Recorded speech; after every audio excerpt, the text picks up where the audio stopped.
what is this gonna teach me? No, I heard him say it in the background. Yeah, right? That's what you mean. That thing. Right. So you could either, get upset, walk out, saying I'm not gonna do this, or you could do your job. And handle it afterwards, right? And that's what I did, because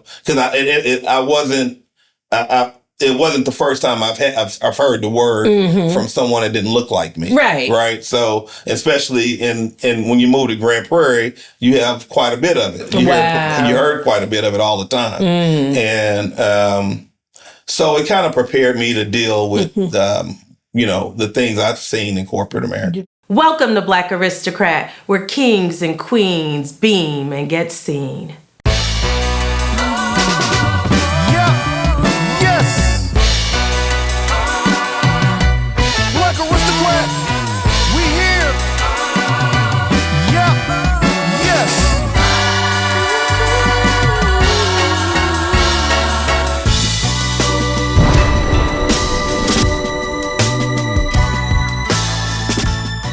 Welcome to Black Aristocrat. Today on the show, we are going to take a tour down a wonderful, wonderful road to early retirement with one of the best men that I know, an excellent husband, an excellent father, provider, and one of the biggest givers that I know. Thank you so much for joining us. I hope you feel comfortable because we're just going to talk from the beginning to the end. We're going to talk about where you're from. You're actually from the Metroplex, right? Yeah, we grew up kind of all over Dallas, and then eventually, about my fourth grade year, we moved to Grand Prairie, and that's where I was at until I graduated from high school. Oh, so born in Texas? Born in Texas, born in Dallas. Okay. Yeah. Okay. We were pretty much raised in a urban area for the most of my young adult life, and then we moved into Grand Prairie, which was more of a predominantly white area. So it was a big change. What age was that? About fourth grade. So that was about, 9, 10 years old. Okay. Yeah. About fourth grade. I don't know what age is fourth grade. No, it's okay. I don't remember what age is fourth grade. Is it 8, 9? Fourth grade is 8, 9. Yeah. 8, 9. Okay. So, just in case you want to. So what do you, so my parents did the same thing to us. Right. We went from the inner city of where were we? But whatever it was, my mom, I don't know if I should tell this, but my mom kind of got us into some different schools, and we ended up transitioning from saying more of an urban to just a suburban environment. And it was definitely, it was a change for us. But actually, she did that. She had us in those environments. No, we got transferred back to. We got kicked out once they found out our address wasn't right, and we had to go back to the urban environment. Right. Oh, so that's where my transition went. It went downhill. No. So for you, it went from an urban area to a predominantly white area. And, that paradigm shift probably was the best thing for me. Because, when you grow up in an urban area, most of the time, especially back then, no one had anything, right? So you didn't have anything, your friends didn't have anything, and it was all fine. Yeah. But then they took us and moved us into more of a predominantly white area where they had, and it wasn't like the high influential people, but it was still people that had more than we had. So it became one of those things that I want to always hang out with these people because they have, for instance, they had Twinkies, they had chocolate milk, things that we didn't have. We were poor. We grew up poor. So when we moved to that area, people had things that you didn't. So you spent time more with them. And then you kind of learn the culture, which is the most important thing, is understanding different cultures, because I believe that's what truly helped me be successful in corporate America and to today. Several of my friends that went to Prairie View A&M after high school, and it was several of my colleagues that grew up only in a urban area. They didn't grow up around white people. So they really didn't understand white people. So when they went to corporate America, they pretty much had thin skin. And in corporate America, you can't have thin skin and be really successful. That's my experience. And so guys that went in that I knew, or ladies that went in that I knew, certain things may have been said and they didn't last long. They didn't make it long. So for me, it was the jelly beans. Those little tiny little jelly beans that come in all the different flavors. My friends used to have the jelly beans at their house, and I just used to love to go over there because I love the jelly beans. Oh, okay. I'm going to take you. I love that you shared that information about the transition and how that helped you transition or have a thicker skin in corporate America. But I'm going to dial you back because I want to take us through this journey, your journey to corporate America. Right. So I want to talk about what that was like. Now, what kind of household was this? Was this a two-parent household, or?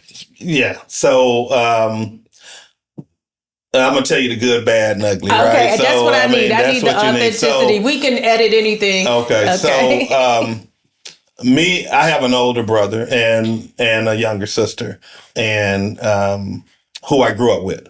Yes. My parents kind of raised my brother and I to kind of be self-sufficient. They both worked, and my mom worked, multiple jobs. My dad worked at the post office. They were married when they had you? Married when they had me. My dad was a Vietnam vet. Okay. I consider him a product of Vietnam, and we can talk about that a little bit later. But so they were not really at the house. So, we were taught how to iron, feed ourselves and so forth, take care of our, clean, take care of our hygiene, etc. And so, we kind of raised ourselves, but we did too. But growing up with, your parents working so much and not around, me and my brother were both molested at around the age of 5 and 6 by someone in apartment complex where we lived, because we moved quite a bit when we were young. Whoa. To multiple apartment complexes, and we didn't say anything. We never said anything until we were probably in our 40s. Wow. About that. You to held our parents. that long? Yeah. Sometimes you bury things. You bury things and, you put them out of your mind. Wow. I can't believe that. So this person, did you have to see this person after? Not really. Not really? Not it just really. was like something. And we were so little, You didn't really understand what was. Didn't understand, but it was, it was something that happened. I don't think it has affected me. I'm Did you do counseling or anything about it, or no because you just kept it and suppressed it as like something that was wrong? Yeah. And there's a lot of different ways that could play out, but it didn't happen to play out for you in any kind of, not that I know of. No. It hasn't. That I can tell that. Even in relationships, I don't think it has. Another thing was that we always saw our parents work. That's something we always saw. But when I said my dad was a product of Vietnam, he brought some things back with him, some issues back with him. He was a functional individual who was on substance. Oh, yeah. He drank a lot, and he was on substances, different substances, and things like that. As children, you don't know. All you see is your parents go to work. But we wondered, as I got older, well, why did we live so poorly? And they both had decent jobs, right? But what came out in the end was, my dad was pretty much smoking up his paychecks. Oh, wow. And he told me this personally.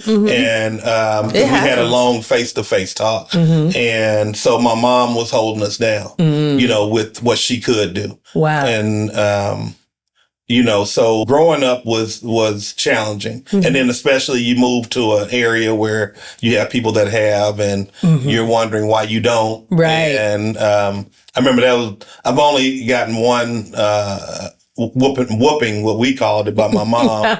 And it was one time she bought some clothes for school. We were getting ready to start school. And I was, I guess I criticized her.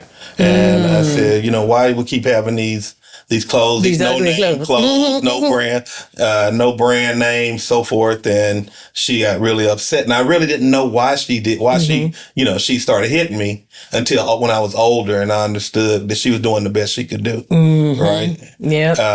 So we moved to a certain area. We moved to Grand Prairie.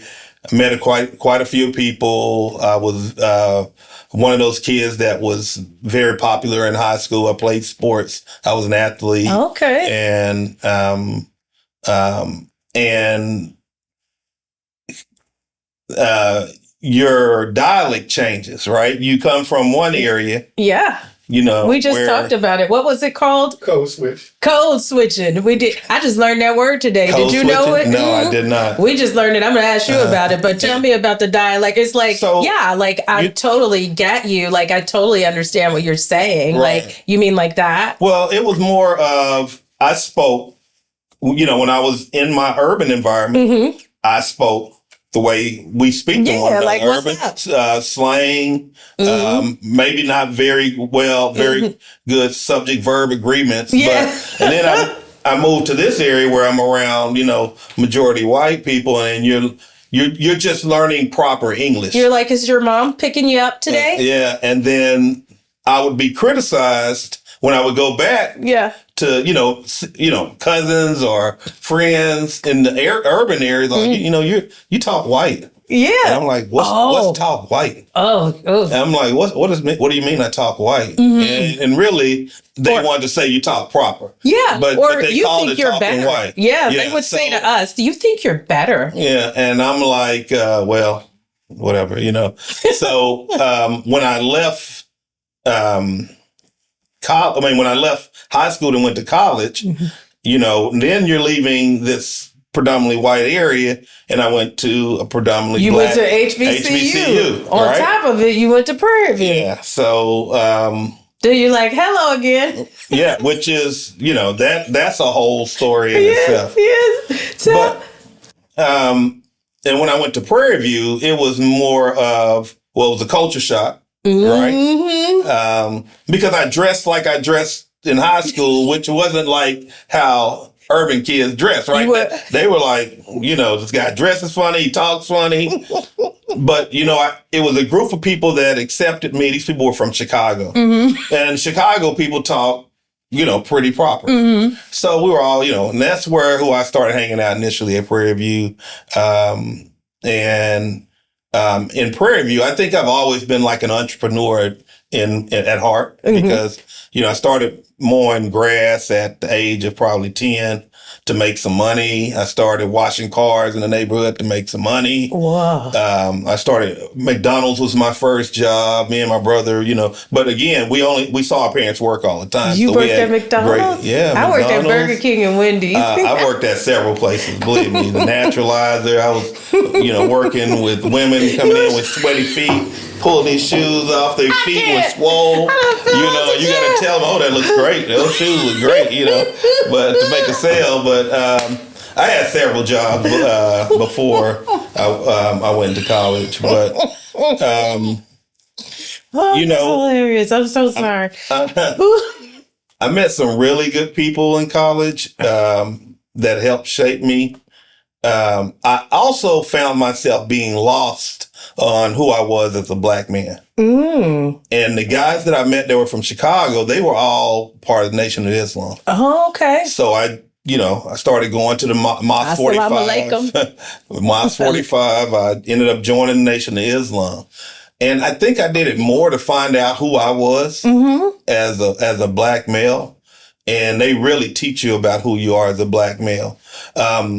there was a commitment level that I really couldn't commit to, because I was at Prairie View, and Mos 45 was in Houston, downtown Houston. So that commute, I didn't have, cars was barely running and so forth. So I couldn't continue to do that. I respect them. Even though I was born into Christianity. I went to church with my grandmother. Yeah. I didn't really go. My parents, they didn't really go to church at that time. But we used to go with my mom, my grandmother, and my grandfather.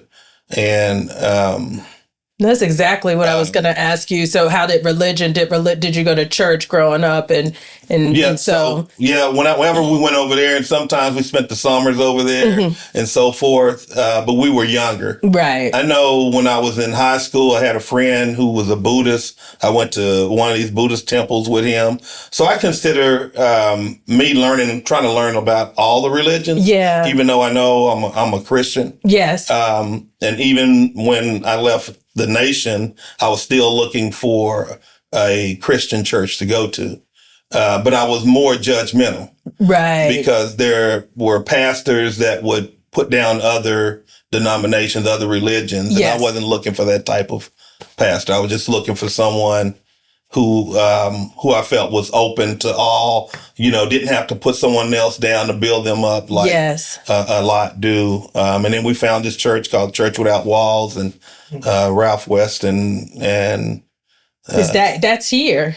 No, that's actually in Houston. Oh, in Houston. I just know about it, but I probably know about Church Without Walls because of doing law school in Houston. Oh, probably. Yeah, so, absolutely. Yeah. I'm like, why do I know that? And that's where I met my wife. So, okay. Yeah, I was married twice. Oh. So I met my current wife. Ooh, you going quick. Quick. Okay, so let me tell you, first I want to say I'm so sorry for what happened. I didn't want to skirt over that issue. And that happened to you. It should never happen, but we just all have to do a better job at protecting the children, but you'll never know. It could be anything where that could come. And I thank you for being transparent and open about that. But you have just soared right past that, it seems. It just kept on going. And what made you make a decision to go to Prairie View? I went to, my first was going to Texas A&M because I wanted to be a veterinarian. Oh, okay. Right. And then I went to one of the summer courses, and they kind of tell you what it's going to take to become a vet. So after I think it was going to where I wanted to be, it was going to take about 8 to 9 years. And I'm like, I'm the first to go in my immediate family. So that's going to be quite a bit of time. So I switched over to engineering. I mean, 'cause I like math as well, but and so when I transferred to engineering, I ended up going to Prairie View, and because my aunt who's no longer with us, she told me about Prairie View. Okay, and so I went to Prairie View based on what she was telling me about it, and I think it was the best decision I could have ever made. Wow. And so what year were you in when you decided to try out the whole Islam?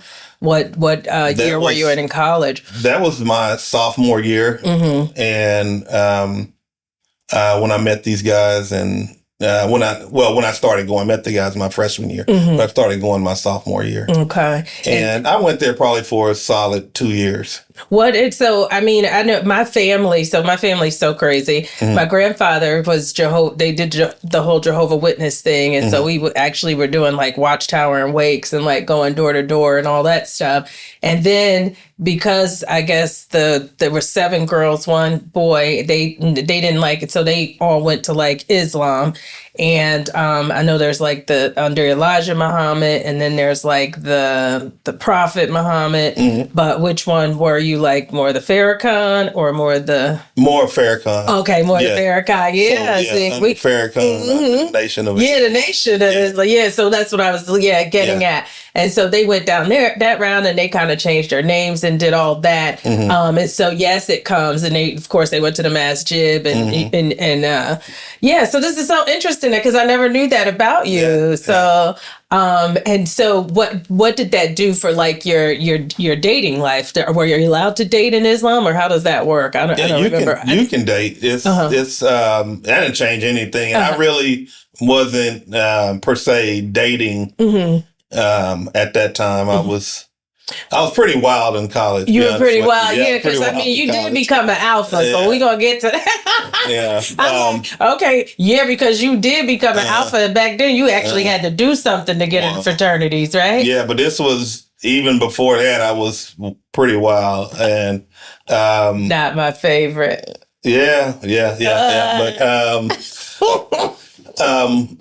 But like I said, I was kind of an entrepreneur at heart. So we created several businesses, me and some friends that I met in college. One was, most of them were associated with CHIP.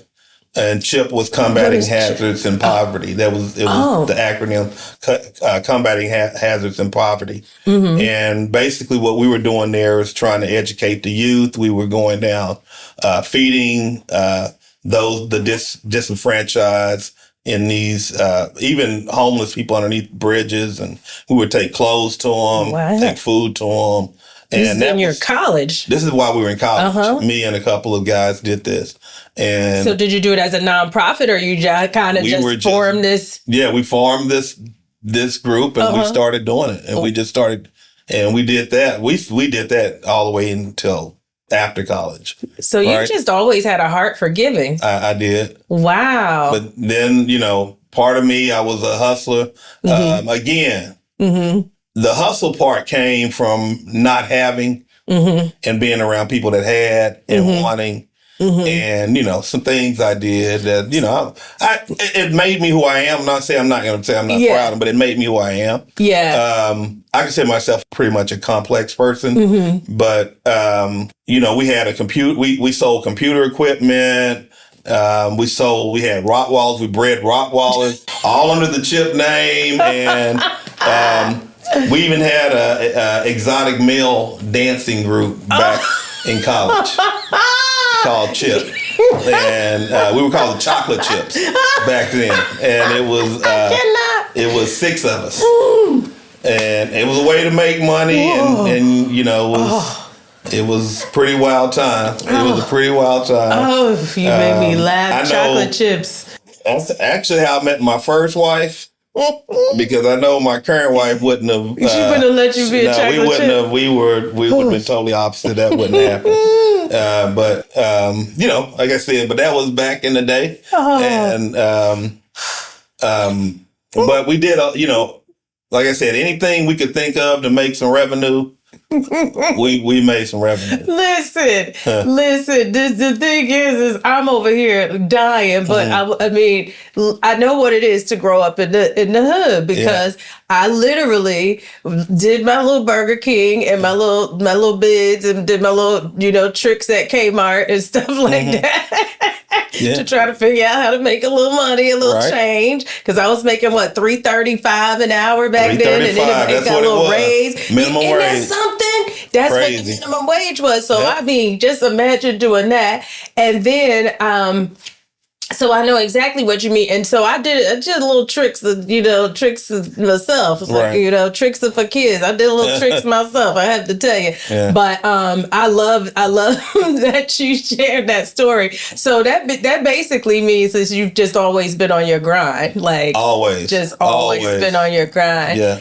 So you got married while you were in college the first time? The first time I got married my junior year. Wow. In college. That was like and that was for 5 years. Mm-hmm. Okay. Yeah. Wow. That's amazing. We both basically said that hindsight, we were just too young. Yeah. Wasn't ready. Too young. It sounds like it was too young. Yeah. And so then you did 4 years, like you did what degree did you did the engineering? Electrical engineering degree, and it actually ended up been about 4.5 years because I was trying to be a career college student. I'll be honest, I partied hard, really hard. And where's Prairie View at? Prairie View is between Waller and Hempstead, which is near Houston. Yeah. Kind of.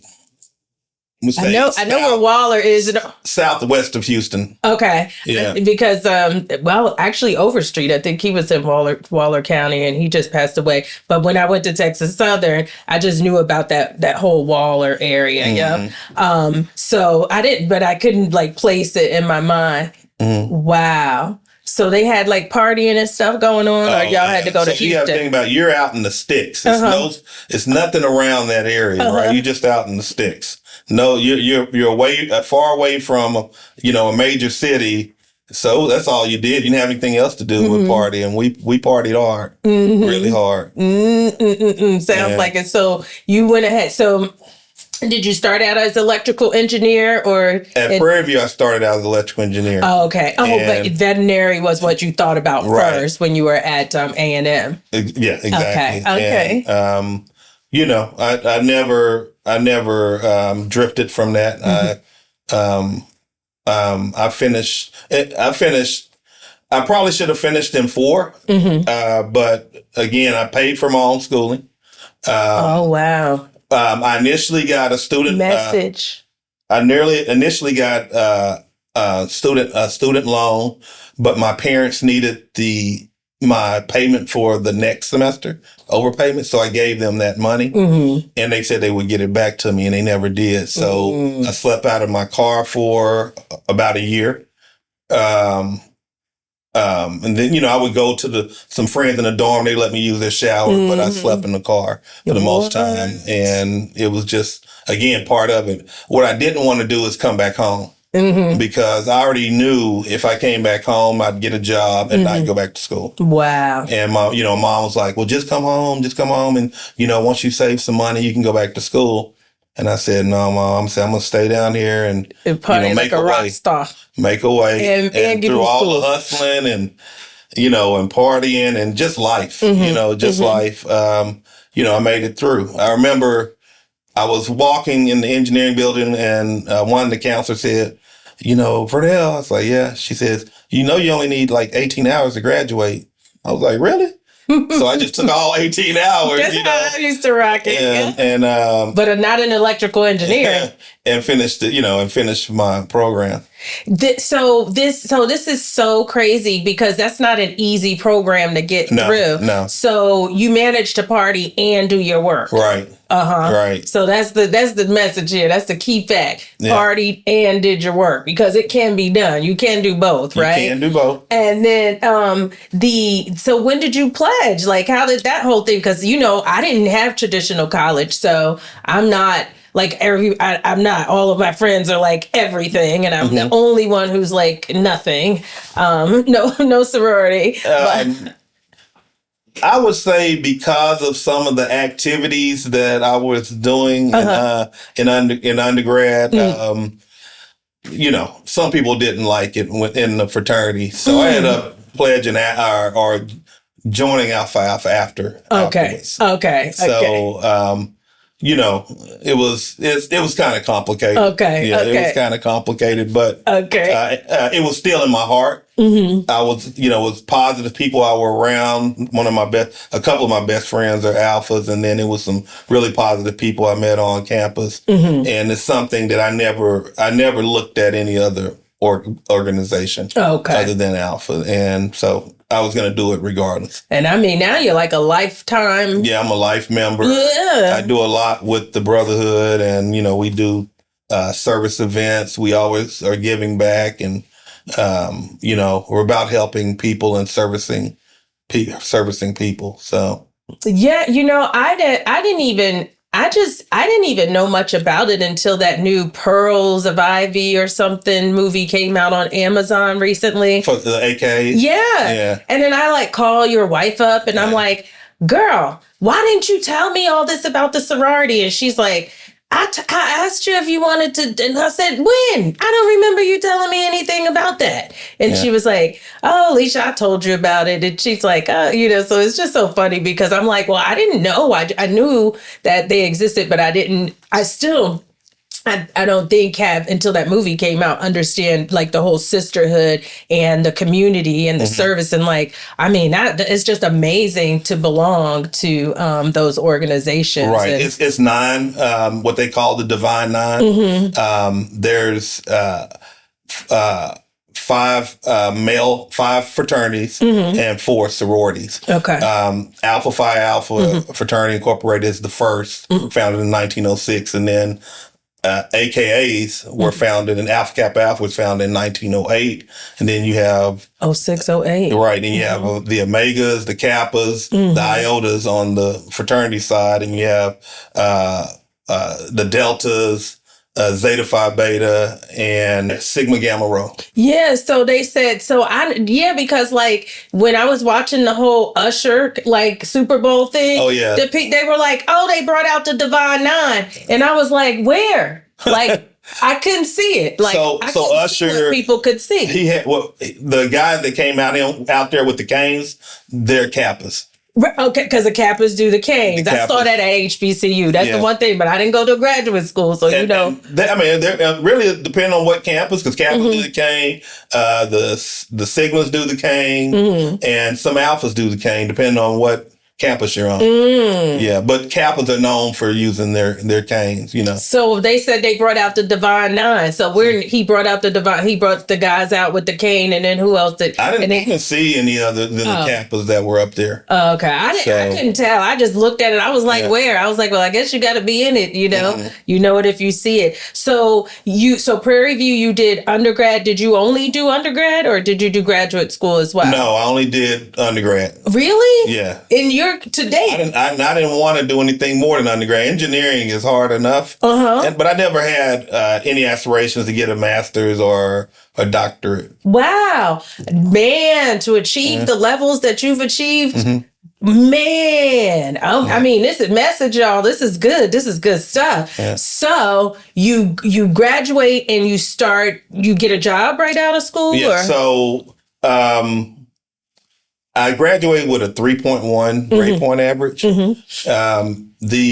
The career, they had a place on campus called career placement, and that's where you would go for interns and so forth. Well, normally they want you to have a 3.5 at an HBCU. Yes. And most corporations coming in are looking for the higher GPAs from an HBCU. Isn't that something? Yeah. Same with law school. So, but I was able to get an intern with a recommendation from a friend, and it was more in the telecom space, which really helped me to get a job in corporate America once I graduated. So I didn't go through the career placement center, remember? So I was mailing out my resume to hundreds of organizations, businesses, and for electrical engineering position. Engineering. Okay, and then finally Toshiba responded, and I went in and interviewed, and I knew if I had an opportunity to be in front of someone, I would sell myself, and I did. And yes, chocolate chip, right? I'm just kidding. And so when I got on with Toshiba, I moved up fairly quickly through Toshiba, through their ranks, and I became a senior guy, and then I was picked up by a headhunter for another company out of West Kingston, Rhode Island. So I'm in Houston at Toshiba, and then a headhunter from West Kingston, Rhode Island picked me up for a company out there.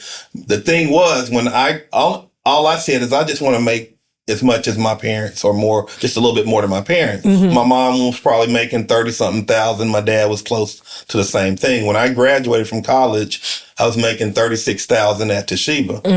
And I was like, I'm content. I'm all right. And I said, all I've seen was my grandfather work, 20 plus years, 30 years. I saw my dad work almost 30 years, et cetera. My mom, I said, that's what I want to do, because that paradigm shift where the younger generation now, where they may work 1 or 2 years and move on to the next company, and companies are no longer loyal to the employees. Employees aren't loyal to the company. Yep. It's a huge paradigm shift, right? So when I started, like, I was fine with Toshiba, and then all of a sudden this other company, APC, came and headhunter, and they were interested in me, and it went from, I think I was at 48,000 when I left Toshiba, and it jumped to 6 figures, just like overnight, right? Overnight, and so this is like at what age? This is at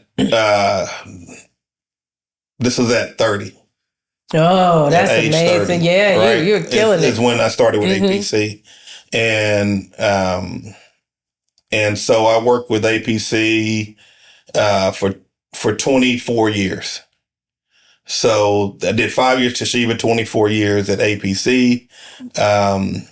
And that's when I retired. Wow. And in between all of that, that dash between all that, it was a really interesting experience, right? Because first of all, you're getting to travel places, and for me growing up, like I said, between this, this urban life and then with this with the Grand Prairie lifestyle, it's still, you didn't see much. Then you got to travel all around the country. You were exposed to all types of cultures. That's how you became, don't you have like the highest status ever for like the airlines? Like, what is that status? I'm like, every time you're like, I'm like, you got the highest status. I mean, because of your travels with work. Well, absolutely. So when you were with Toshiba, was it just, were you doing the same traveling? Not as much traveling as I was when I was with APC. Wow. Because at Toshiba, I was an application engineer, and then, became a senior application engineer. You travel some, but not as much as being in sales. What? So when I was with APC, now Schneider Electric, they were acquired by Schneider Electric. It was more on the sales side. So you have to be in front of customers. And I started off on the government space and the DoD space. And then I moved to the enterprise space, which are more Fortune type clients, Fortune 500, 400, 300. Wow. And, both of those were, totally different cultures, but you're still trying to achieve the same goal. They give you a number, so you have a number you have to hit, and you want to try to hit that number or exceed that number. Inside sales, outside sales, all outside sales. Yeah. Wow. So a number might be on the government or DoD side, it might be 6 million, 7 million. And then an enterprise, it might be 20 million, 30 million, 50 million. So, that's all selling, certain products and stuff. So that is so interesting. So did you have any mentors like during this whole time? Because I mean, you literally did 5 years at one company. By the time you was making 30 something, left with 48, ended making 48, jumped to over 6 figures with this new company. And basically was doing a totally different type of job. Like now you're in sales, which is like America's, it's America's business, right? What is the term that they say about it? It's one of the best businesses to be in is sales. Well, sales is normally where you're going to make the money, and it's more risk because if you're not meeting your numbers, if you're not selling, then, a lot of times you're paid only commission. Right. Commission off what you sell, right? I was kind of a base plus commission because I'm in sales, but I'm on the engineering side, right? So I'm more of the technical guy, the guy that comes in, really the one the customers want to talk to. Right. Because they think, sales guys got hidden agendas, but the engineer is the guy that's going to tell us the truth, right? So I was kind of that guy. I was the one that kind of wowed the customer. Okay. Yeah, we believe him. They believe you. Him, yeah. Yeah. So, And that earned you, like, I mean, I'm just in awe, and it's one of the reasons that I wanted to because there's a lot of ways to skin a cat, and so to see you play the corporate, I don't want to call it the corporate game, but it literally is something to it, because it really is. I don't know. I'm just like, where did you get the knowledge or the wherewithal to figure out how to do that? Well, so the first thing was, again, remember I told you when we moved from this total urban environment to this mostly white environment, learning that culture really helped me understand them and understand, because corporate America is heavily dominated white males. Yes. It was more back then, but it's still heavily dominated white males. So again, you have to learn how to hold conversations, talk. If comments are made, they're going to talk about politics. They may talk about some guys being guys type things and say some things. And no matter how you feel, you kind of got to hold it close to the vest and, continue just to keep the conversation going by whatever they're saying. Right. So you wear a lot of hats. And I guess that was my issue. I've worn so many hats for the past 30 plus years. Right. Because you have a hat when you're at home, you have a hat when you go visit this customer, when you're in the office, etc. You always have a hat. And whether it's like visible on your head or not, you got to understand where you're at and put those hats on. And being a black male in corporate America is not easy whatsoever, right? Because first of all, you can't be substandard. You can't be average. Right. You have to always be above average, right? And I've been, so some of the things I did, especially at Toshiba, is I trained people on product and how the product works, how to service the product, etc. And, I was extremely good at what I did, and I made sure I was extremely good at what I did. But I've been in classes where in East Texas, where it's nothing but, pretty much heavy rednecks that said, what is this gonna teach me? No. I heard him say it in the background. Yeah, right? That's what you mean, that thing. Right. So you could either, get upset, walk out, saying, I'm not gonna do this, or you could do your job, and handle it afterwards, right? And that's what I did, because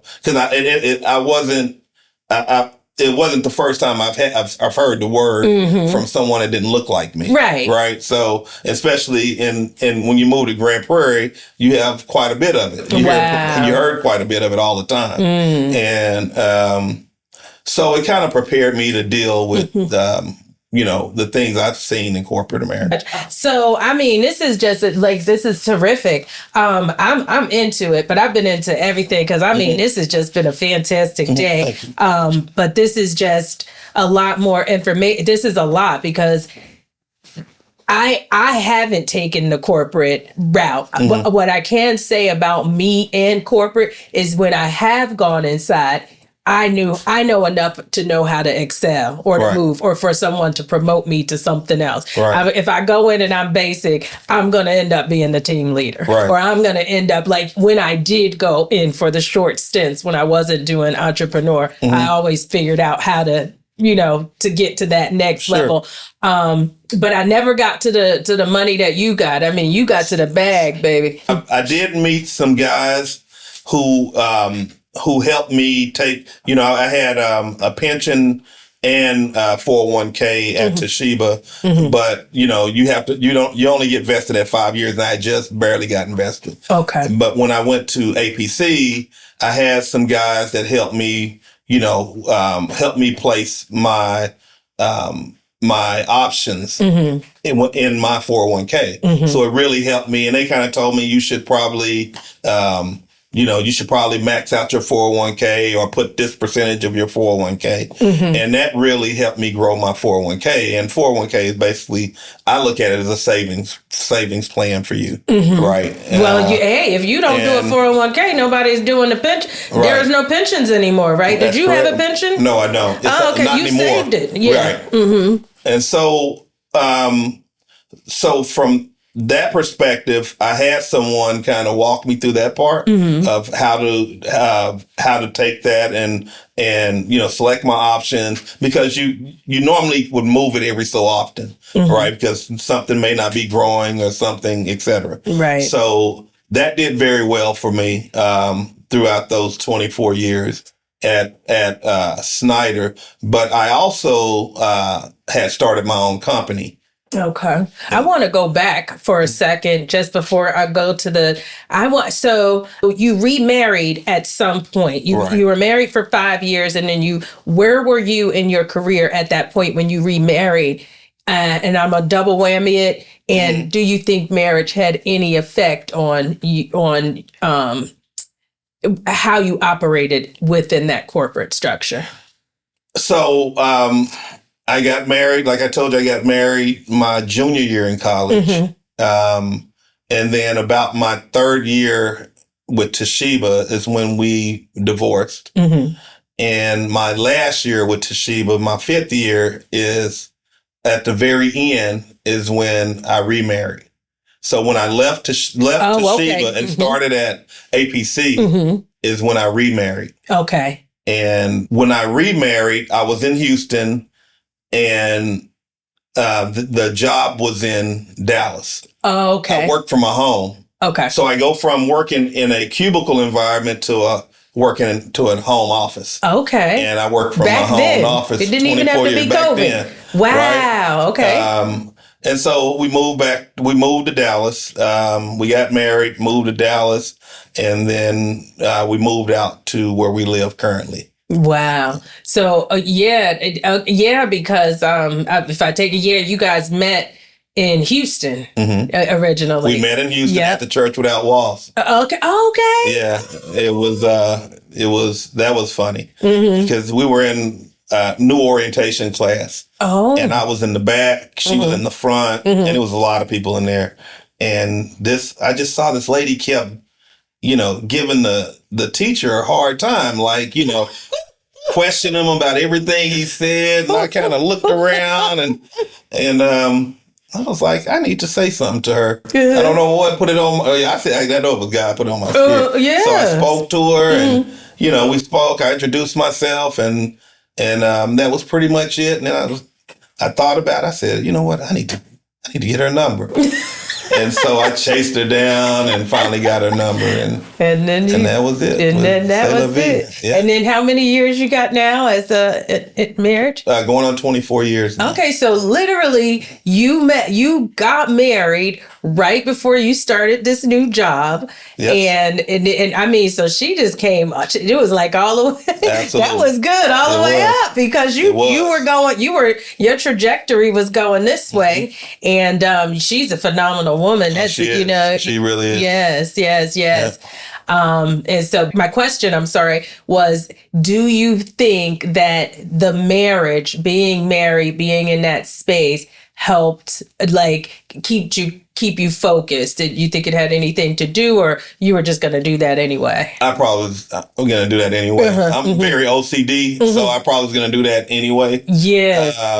I forgot you vacuum all the time. I do, vacuum, clean, etc. And it's just it's just me. But I'm, like I said, both of my parents, I always seen them work. So that's, I have a very strong work ethics. And at then I wasn't really chasing the bag. Right. When I left Toshiba to go into a different industry with APC. But it came along with it, and it started growing and growing and growing, right? And so then, the dreams I had back when I was younger, I say God dreams bigger dreams than we do. Because he kept opening up doors to say, hey, do this. And one was starting my own business. And like I said, I started at the same time pretty much. I started at corporate. Oh, wow. APC. Okay. And my business was down here, and APC was like way up here, right? And income-wise, you mean? Income-wise. But slowly, this business took off, right? Where this got, no, I say in corporate America, there's a glass ceiling. You can only go so far. Right. But my own business kept growing and growing and growing. Wow. Right. And, So you managed to stay in corporate America, kicking butt. I mean, to the level of President's Club. Yes. What happens in the President's Club? So the President's Club, they take the top performers throughout the company. And again, this is like the top performers based on whatever your number is. Your production. Like on sales, this may be the top inside person, the top whatever in different groups of the company. And they send you all, like we went to Costa Rica. Okay. And they send you all to Costa Rica and they kind of roll out the red carpet and so forth. And it's a great achievement. And I think I probably should have went more times than that, but right. Whatever. It was still a data boy to me. A data boy. Thank you for what you've done for my company. That's the way I looked at it. Data boy? Yeah, data boy. There you go. And that's fine. How many other Black people were in the company or on the level like were you? I'm a sales engineer. It was just me for a long time. Wow. Months, Did you have to learn to golf and like? Well, I learned to golf at Toshiba when I was at Toshiba. And, that's just part of the sales side. You got to golf a little bit, the dinners and et cetera. There's whatever the customer wants to do, you kind of do it with the customer. Because that's sales, huh? Yeah, that's sales. Yes. That's right. I love it. It was a good journey. A lot learned. But go back to your mentorship. I never had a mentor to really guide me along. It was all trial and error. I didn't know anything about investing. I didn't know any of that until I met a guy in our neighborhood. So once I was married the second time, we moved to a neighborhood. I met a guy who was a home builder. He built high-end homes named Steve Roberts. Like your house. Yeah. Like high-end homes. Higher-end homes. Yeah. Right? And he was like, he was like, you need to take a little bit of your money and, there's a lot of homes are being built, subdivisions are being built.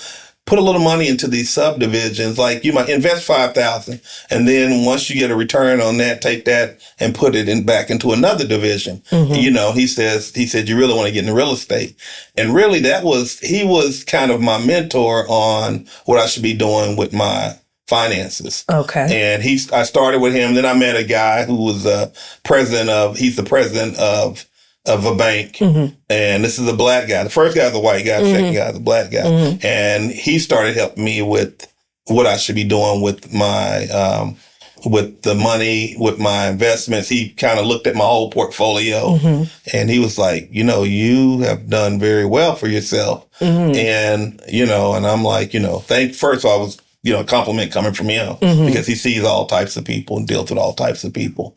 And I was just making sure that for retirement, I was okay and my family would be okay. And he was like, no, you're doing better than most. And wow. So now all we're trying to do is help educate the youth. There's a lot of people that were like me or that still that were like me, that are like me when I was younger and didn't have a mentor. We teach our daughters about money, because we don't teach normally we don't teach our kids about money. No, there's no money. Really, I mean, if you think about it, we're 50 years into just actually having we're still at the point where we're still giving back to our parents. Like, absolutely. So it's a little bit different. And yes, we definitely have to teach our kids about money. And that is, to me, it's a long game. People want fast money. They want it yesterday, but it's a long game. And I didn't get to where I'm at today without, this time period that went by and me learning what I've learned for 29 years. I remember there's a friend of mine, his son asked me, he called me by my nickname, Lit. He says, Lit, Because you lit. Because you all the way lit. I want to get to where you are. I want to like that. I said, well, it requires this, this, and this. And he was like, well, I don't want to work that hard. Yeah. Right? A lot of people don't want to work as hard. And I'm like, oh, okay. I said, well, this just may not be for you, because it's going to require that. And this, like I said, it's not quick money. Right. To me, quick money doesn't last. Right. I was into the quick money thing when I was out there hustling. And it, I don't think quick money lasts. That's the way I look at it. So when you were doing more than just maxing out your the 401k, you were putting a lot more money. Does that mean that you kind of kept your lifestyle within a certain, just in a certain way? Because I know you love cars and you be having some fly rides, right? But your wife I'm glad didn't you even said want that, a car. Right? So because I grew up poor, I mean, the first car I had was a 1965 Mustang that my dad.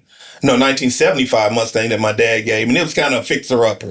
So, it taught me how to be more mechanically inclined working on cars because it had several problems, right? And I had that all through high school and through my first couple of years of college. And then my brother gave me a hand-me-down car he had, which, it just helped me get through college, right? Yeah. And that's the car I slept in. Wow. But I never had... For a year. I never had a vehicle I wanted until, I was probably in my 30s. I remember through my first marriage, I had bought a car and then we had a baby coming. So I traded in that car. Like a year later, got another car. So what happened is I was upside down, right? And I came so far upside down. When I really wanted to get a vehicle that I wanted, I couldn't, right? They were saying, well, your credit score is not this. It's not a certain thing. You're going to have to, So I said, you know what? I'm going to take that. And that was my motivation, right? So I got my credit score cleaned up. I paid a high interest rate for a vehicle that I didn't really want, but it satisfied the conditions we needed, having a child and all. And for 6 years, I went through paying like an enormous amount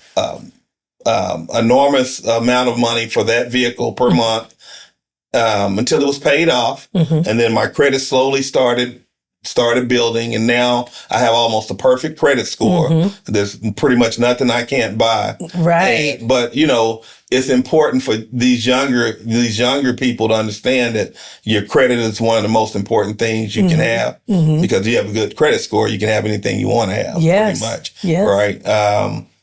And then you had a bunch of cash. I mean, cash. And then you got, cash is king, right? Cash is king. You want different buckets, right? You want not to only just have cash, you want to have, which is considered liquid. Right. You want to have some real estate. You want to have some investments, these different buckets. And when one's not doing well, the other may be doing well to kind of balance itself out. Yes. Right. But these things I learned later in life, right? When I was able to meet some people that were willing to mentor me. But you learned it to the point that you were able to put away enough money to retire in your early 50s. Correct. And coming out of corporate America with enough money to be able to live for however long you shall live in the bank. I mean, what in real estate and in cash, stocks, bonds, and that is just like a phenomenal achievement. And then to go even further to where you are now, I personally know because I helped you with the trademark for the mentorship program that you are doing for other. For young males. And so I think your story brings so much value. The value that it brings is for those, everybody doesn't want to be an entrepreneur. Right. There are some people who are wanting to go the corporate track and have that job, and they need that knowledge. How do you make it? And so just sharing that information with with the viewers who are going to watch this or listen to this on the podcast is just extraordinary. And that is one of the reasons that I wanted to have you, not just because you're a tremendous, I love macho men, like you exude masculinity. You love your wife, you love your girls, you have 2 girls, you've raised them well, you continue to give to them. You buy your girls and your wife, you buy your wife bags, and she doesn't even care about that stuff because she's just not like into money like that. But you've taught everybody in the crew how to take care of their wives and get their wives purses and things, so you've kind of just trailblazed and showed other men how to, treat their spouses. And that's just one of the things. Plus your giving. I want to thank you for ever believing in me to do business with me, buying, spending your hard-earned millions of dollars with me to buy yourself a building. I really appreciate that. Sure. And I just think that you're a phenomenal guy. I thank you so much for coming on and spending this time. I think we could go on and on. We really could. I mean, I'm not ready to leave. Okay. But is there anything that you want to share with the camera before we go? I do. So when I was 30, I hadn't went to the doctor since I was a child. I mean, a little child, 4 or 5 years old. Wow. So at 30, I started working with APC and I went to the dentist. And the dentist said, you know what? We're not going to be able to treat you because your blood pressure's high. I mean, I was like, really? And it's not something I even thought about. And they were like, yeah. So they made me wait. And, I laid there for about an hour. And then finally, it went down. They did the procedure. I went back 3 months later. They said, we can't treat you. You need to see a doctor. Your blood pressure's high.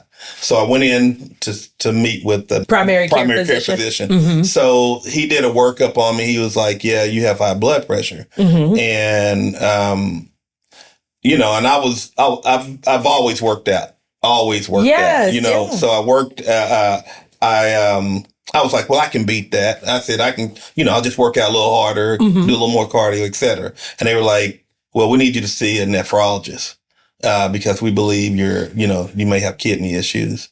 And I didn't know all that was foreign language to me, right? So and this is at 30? This is at 30. So I went and met a nephrologist and she was like, yeah, your creatinine level's at a 5 and it's way above where it should be. And it's not a matter of if, it's when you're going to have to go on dialysis. And I'm like, what? I knew my grandfather had been on dialysis. But I didn't know much about it. And then my mom had gotten on dialysis shortly after that diagnosis from me. Okay. And so I watched her go through it. And in my mind, I'm like, hey, I'm still working out, whatever. They want me to take these blood pressure meds. I didn't really do that like I should have. I was not doing the things they wanted me to change my eating habits. Didn't do any of that. Well, that level at my creatinine level continued to rise. And every time I would go see her, the number would be higher and higher. Wow. Until it got to a point where they said, well, now you have to go on dialysis because your kidneys aren't functioning. So how many years from that the first initial diagnosis? Probably 10 years later.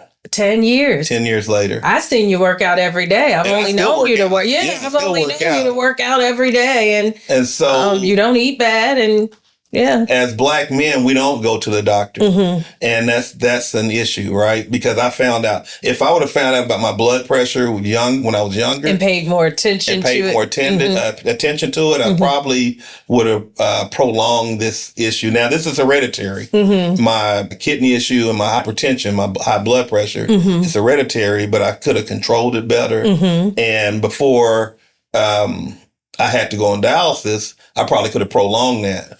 So you ended up going on dialysis. How long have you been doing dialysis? This is my 6th year I'm on dialysis. Is it 6 years? And in 2021, I did get a kidney. It was from a deceased individual, but the kidney was damaged. So they put it in. It never woke up.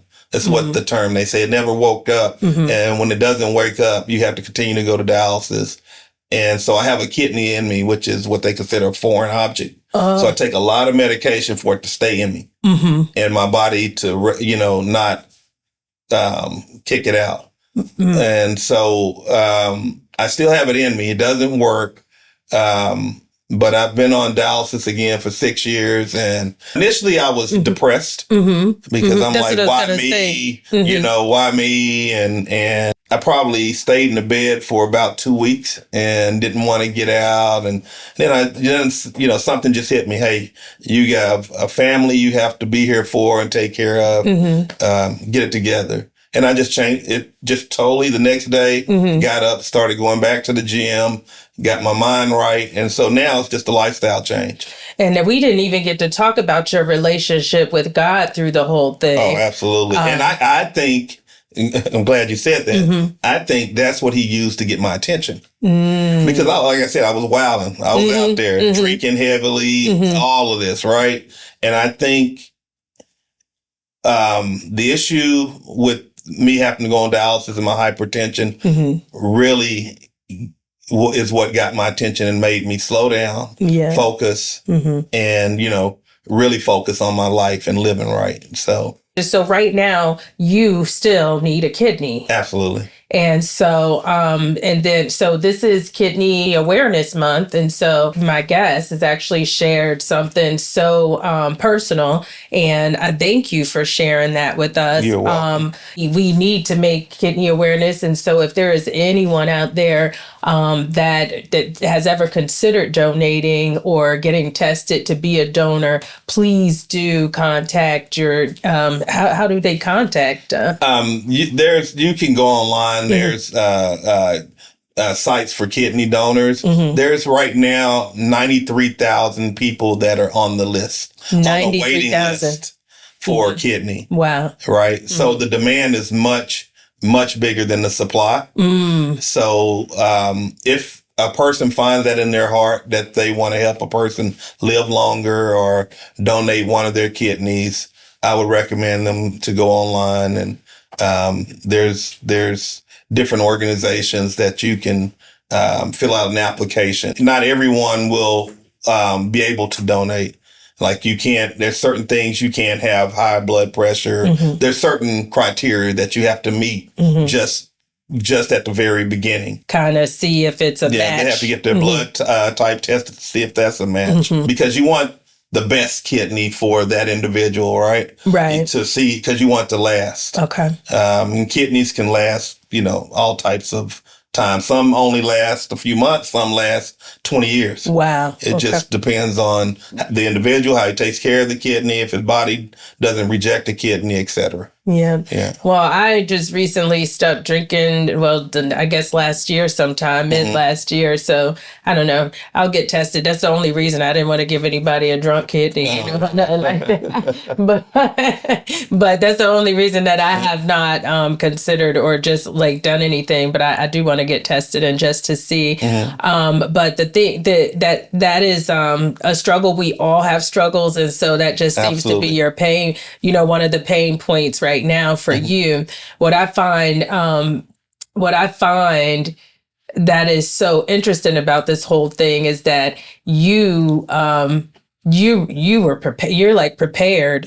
You don't have to get up and go to work. You can get up nowadays because you did so well with your life coming out of corporate America and saving and living within your means. You managed to accumulate enough funds so that no matter what this looks like, you have the opportunity to be able to enjoy the time and spend this time with your family while you go through the process of trying to get that kidney. Correct. And you've taken on establishing a foundation to help others, even though you're dealing with a difficult time. Right. And that's why I have named you the King of Relentless. And you are just an amazing individual. And I thank you so much for coming and just sharing your journey with us and also sharing some of those personal things. Sure, you're welcome. Yes, I love you so much. I love you too. So I'm going to actually do it. But thank you so much for coming on the show. You are officially a Black Aristocrat King. Thank you. Thank you so much.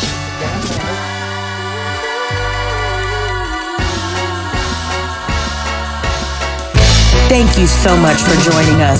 Be sure to subscribe right here, right now to our YouTube channel. You can also follow us on all socials at Alicia Melvin ESQ and hashtag Black Aristocrats. Thank you so much for joining us.